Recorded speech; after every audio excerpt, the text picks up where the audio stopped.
again. I'm Oliver Prucha. I've been with Infosol for only about a year and a half now.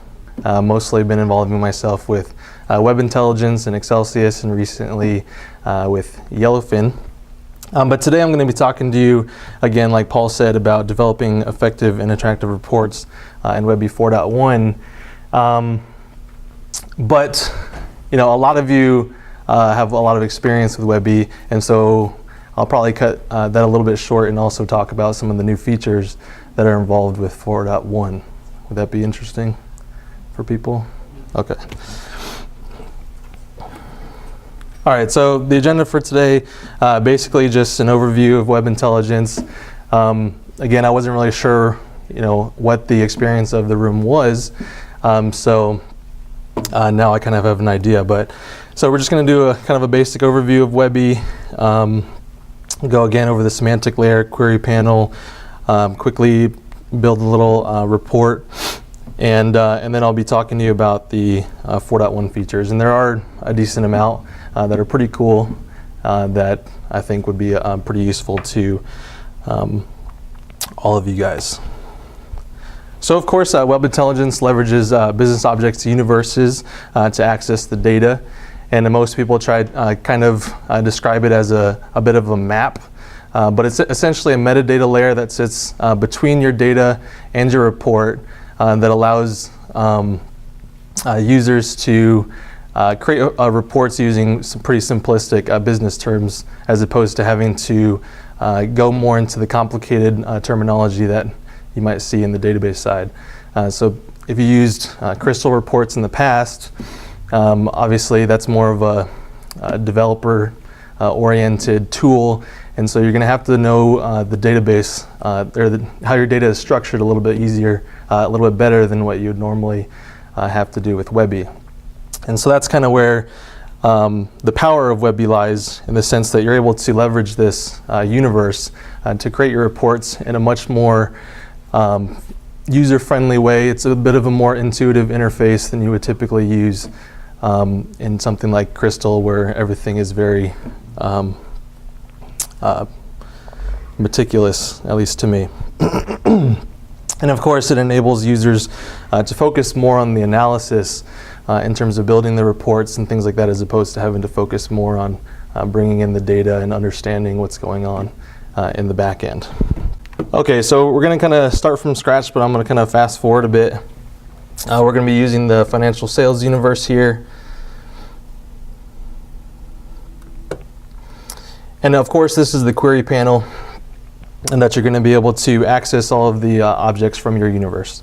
And so all the universe objects will be available in this universe outline right here, of course, logically grouped by these classes or folders that you have available.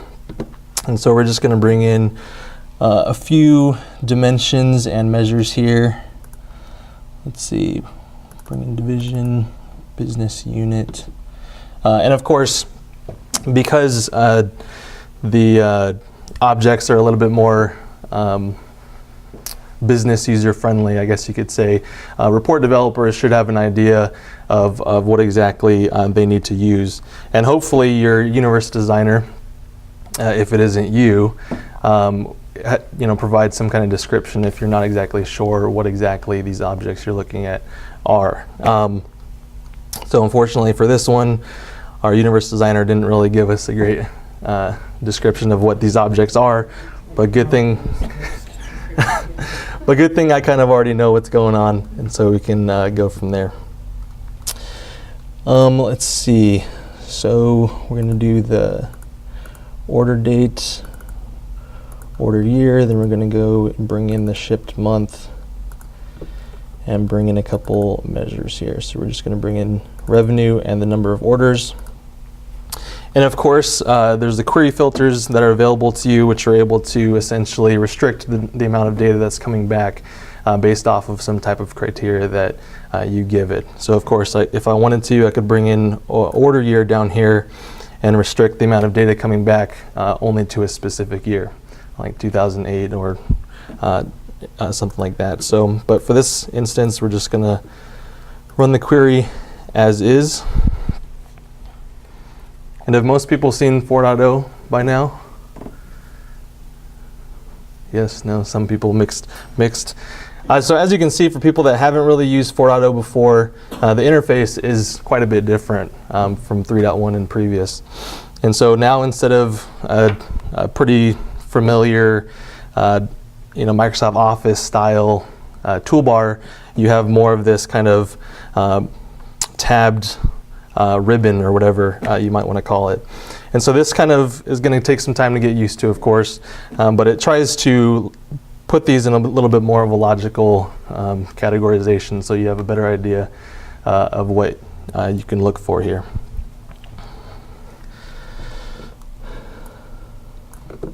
And so in this case, we're just going to build a basic table right now. We're just going to get rid of some of these that we don't need at the moment.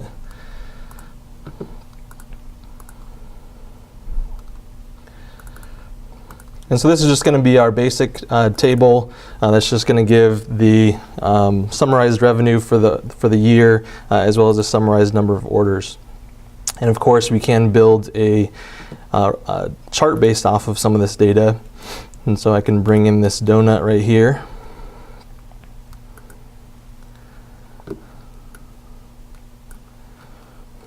And as you can see, it's gray right here, but it's just basically a template. So it gives you an idea of what chart you put on the canvas.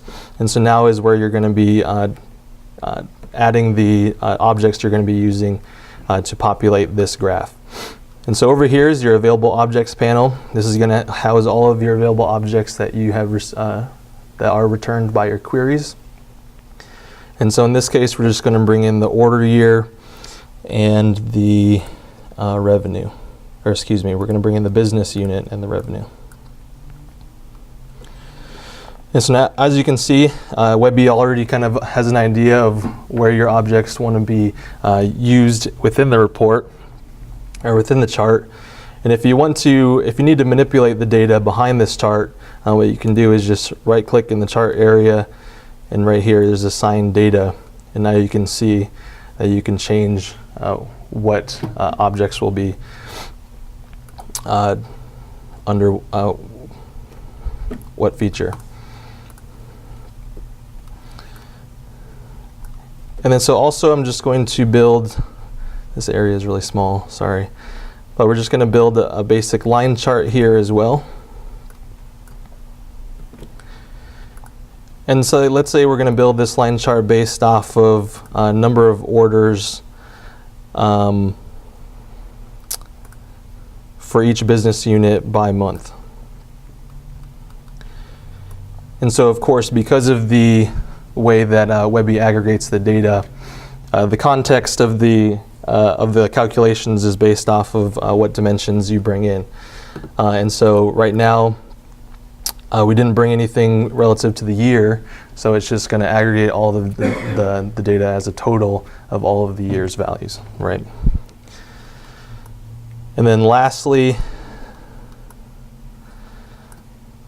I'm just going to bring in a kind of a crosstab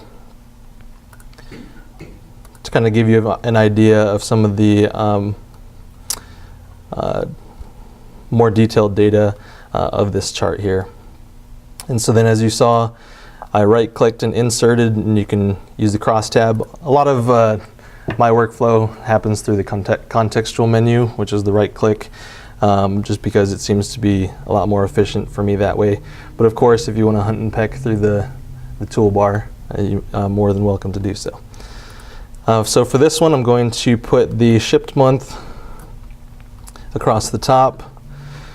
Then I'm going to put the business unit at the row level, and then bring in the number of orders for the values.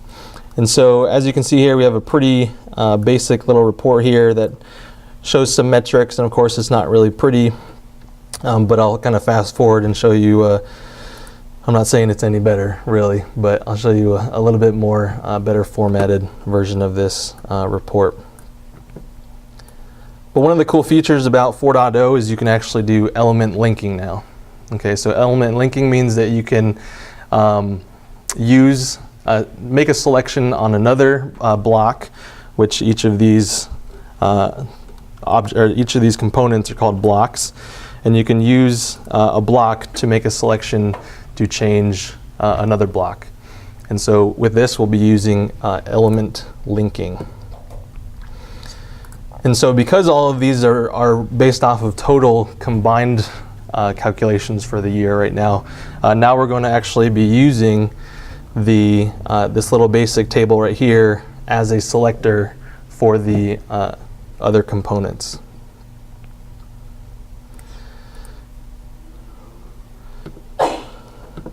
So if you right-click the table, you can go to linking and add an element link here. And right here, we're just going to be using the order year to use as a selector. So we'll select order year, and here's some descriptions you can add to this input control, but we're just going to keep it as is. And so this is where you can define what other components or blocks it will be manipulating. And so in this case, because all of these are aggregated totals for all years, we're going to add it to all of them. And as you see, if I can bring this over here, when you click on a block or one of these components, it'll highlight that in your report, so you have, you have an idea of what exactly is being selected here. And of course, if you click the line chart, it'll highlight the line chart, and so on and so forth. So I'm just going to do that for all of these, and then click finish. And so as you can see here, now there's an input control that was added automatically on the left panel for your input controls. And so if I actually hover over this, now you can see that there's a little finger which shows that you're making some kind of selection here. So if I click 2007, you'll see this data did change, and it just doesn't have any data for these specific business units here. But if I click 2008, as you can see, it changes. And again, I apologize about the resolution. And so on and so forth. And so if I kind of fast forward into, if you took a little bit more time to kind of space everything out, aligned everything properly, bear with me on the colors here, but you can make something look a little bit more refined.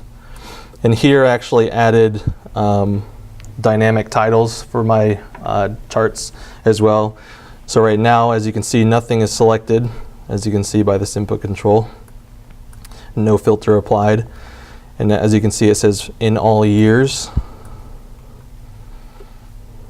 In all years here. However, if I click on a year, now the data changes, as well as changing the title to kind of give you a better idea of what year is selected. Okay. So any basic questions on that? You did that go full speed.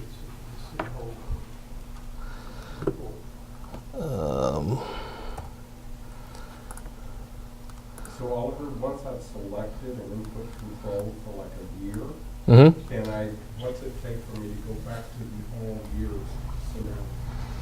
So what you can do, if you look at this input control, you can click clear all filters or clear filters, and then you can just click that, and now you'll see exactly. Or if you click on a year here, you can click off of it, and it'll deselect it as well. For this instance, it's only one single year. Can it be configured to select multiple? I believe if we go back into the element link here, so if you look at this little icon, it's pretty small, but that is an indicator of a source for an element link. So of course this is the selector. So if we go here, I'm in reader mode, sorry about that. So I'm back in design mode, right click and go back to edit. So if you go here, unfortunately for this, for the table, it's not allowing me to select multiples. It's just allowing me only to do the equal to operator for this.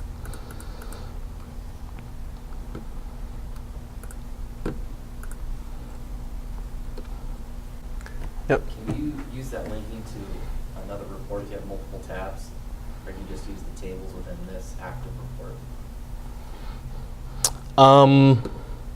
I believe it's only in that active report, yeah. I don't think it's able to communicate across reports. What if it was tabs within the same report? I think that's what you're asking. Yeah, within the same report. So within the same report. So, I mean, you're talking about if you had additional tabs. Well, those are separate reports. It's just the same document, right? So, unfortunately, I don't believe they're able to communicate across reports that way.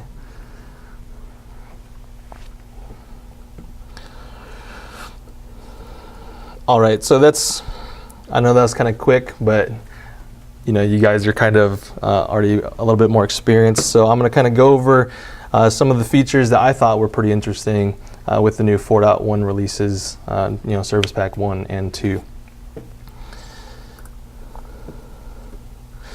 So of course, as Paul had stated, there's the freeze headers, columns, and rows, which is pretty self-explanatory, I think. But essentially, it's only available in reader mode. But if you go into the reader mode here, you'll see that now that freeze button is available there. So if you click on a specific table, you have the freeze option to freeze header and rows, or whatever the case may be. The selections do change here depending on what type of table you have. So if it's a vertical table, you can select the header columns and things like that. Oops. All right, I'm just going to forget about the PowerPoint. All right, so like Paul said as well, there is the functionality to create custom color palettes now. Previously, you weren't able to create it within the WEBI tool. You were able to go into the directory and edit the visual configuration XML text file, and then you're able to manipulate the RGB values to what you would want in there. But it's not really intuitive, and you're only able to allow one custom color palette through that. So with this, you're actually able to create a lot more. And I'll show you how to do that real quick. So I just right-click in the chart and format chart. Exactly where it was before under palette and style. This looks pretty familiar to you if you've used 4.0 before.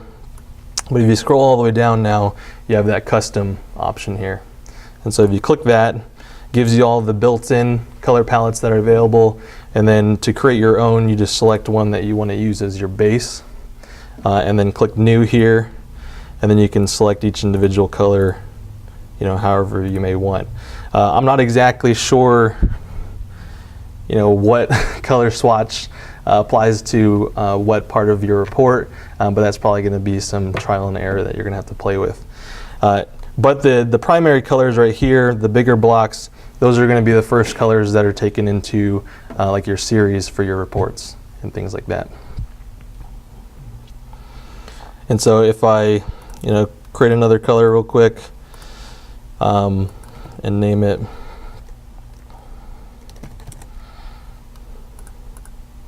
as you can see it now, it's listed at the bottom, and now I can click OK, and now it's available there. So if I scroll down, now my new custom palette is available at the bottom there. There's another cool feature called color assignment. So what typically happens if you have a chart with a lot of different colors for each of the series, what happens is that if you have a filter that, let's see, if we go to, so let's see if we can remember these colors.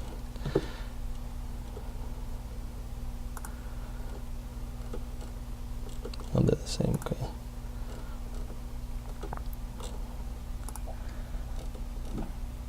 All right, so before it was administration that was blue, but when we changed the filter, now education is blue.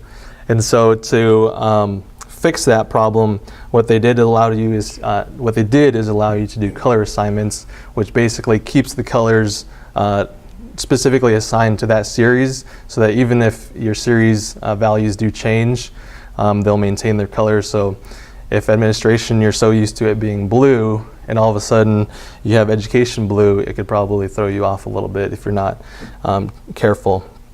So to do that, I'm just going to clear this. I'm going to go and right click into the series area, and now you'll see this new property here called series color, and you can set as default color now. So if I do that, now it can be kind of buggy. Sometimes it doesn't work. I don't know why. But I'm crossing my fingers. I'm crossing my fingers that it'll work this time. All right, so if I select, what was it, 2011? All right, so it worked. So education is still green, sales support is still light blue, and administration is now off the board with its blue color. So that's kind of a nice feature for those that want to maintain the consistency between their reports, or their charts, excuse me. All right, let's see. All right, so this one I think was available in Desky, but now it's available in WEBI now. And so this is something that's been pretty useful, that could be pretty useful for people. And so what you can do now is, if I just create like a brand new variable, I won't put it in the report just to save time. But before, if you did like some kind of in-list function or something like that that you wanted to, where you had to put actual specific values from your dimension, now you are able to click this values. We'll have to click a dimension. So business unit, and if I double click values, now it gives me a list of values for that dimension. So that's really useful, as opposed to having to type everything out manually. Obviously that can be a big pain. And so people were really looking forward to this. And so, ta-da, now it's here. What's also really cool is that previously, if you had prompts in your report and you wanted to actually use those prompts in prompt selections within a formula, previously you had to type it manually, the prompt text, and you might have to look back at your query panel to see what the text is, copy it, paste it into your formula, right? Sound familiar? And so now, let me just throw a prompt in here real quick.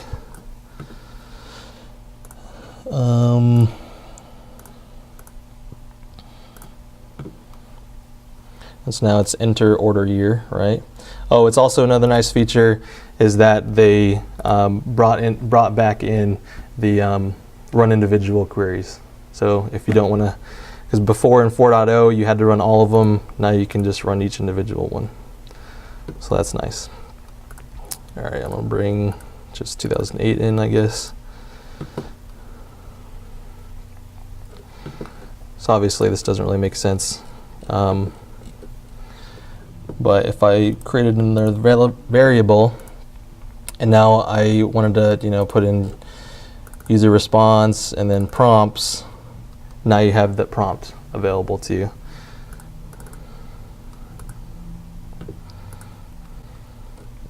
If you change the prompt, will it automatically follow through? Yes, Nice. it should. Yeah, it'll refresh the prompt text every time you open that this prompt. It will Yeah. not change the formula, will it? Come again?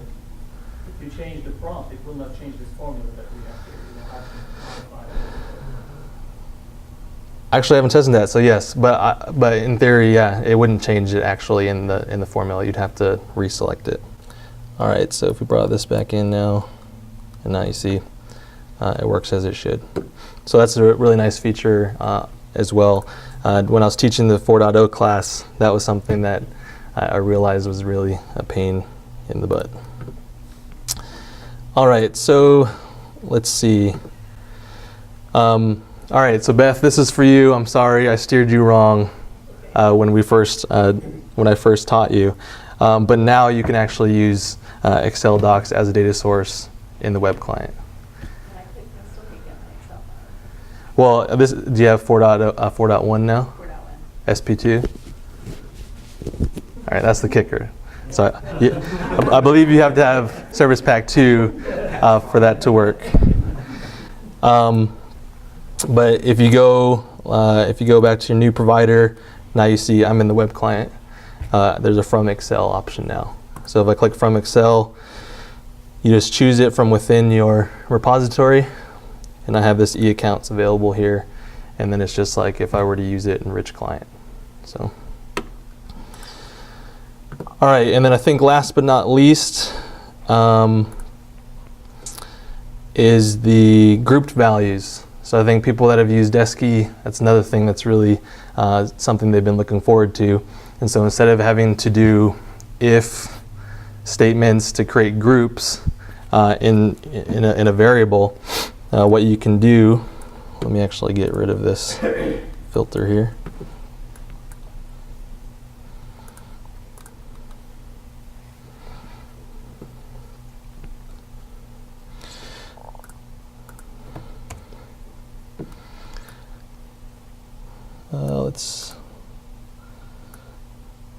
All right, so this has all of the dates here. So what we can do, maybe I just want to do it quarterly as opposed to do it by month here. So what you can do is right-click on the field that you want to be able to group. A little bit over halfway down, you have the group option, and then manage groups here. And so you'll have all of the values available from that dimension, and you're able to group them however you may like. So this is a lot quicker than having to do those if-then statements to create this same functionality. And so if we go through here, click group, I can just click quarter one, quarter two. And what's kind of cool is that if you want to do these primary groups that you want to look at, and you have other dimension or other values that are just kind of your other group, there's a property here that can allows you to manipulate that those ungrouped values. So what you can do is do automatically grouped, and now it'll let you group all of the remaining values that you haven't grouped yet into whatever you would want. So in this case, we could do others, and as you can see, now it does that. So if I actually, let's say,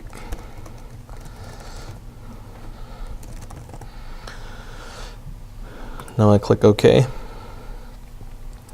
Now you can see here, I'll have to resort this, but now you can see here that it aggregates all the data based off of those groups. Okay. I believe that's it. But there is one final thing that is kind of neat now.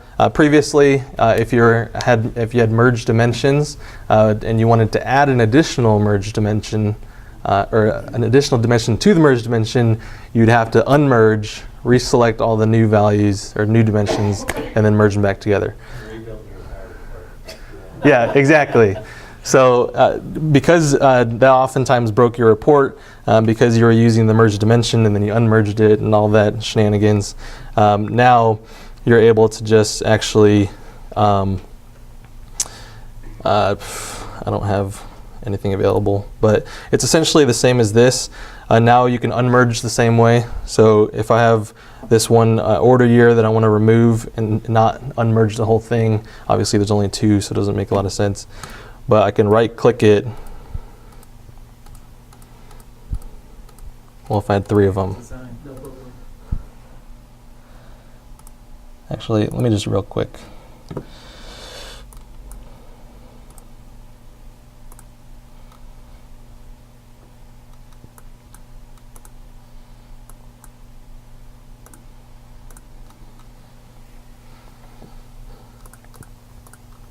All right, so now we have this new order year here, and we want to merge it with these ones. Instead of having to unmerge everything and remerge everything back together, you can click it, control click the merge dimension, and now you can see it says add to merge. So once you do that, now it just refreshes your available objects, and like magic, it's all merged together. And then of course, you can do the same thing in reverse. Right click whatever object you want to remove from the merged dimension, and then there you go. So it's just a little synopsis of the some of the cool new features in 4.1 SP2. I hope that was useful for all you guys. Thank you. Any questions?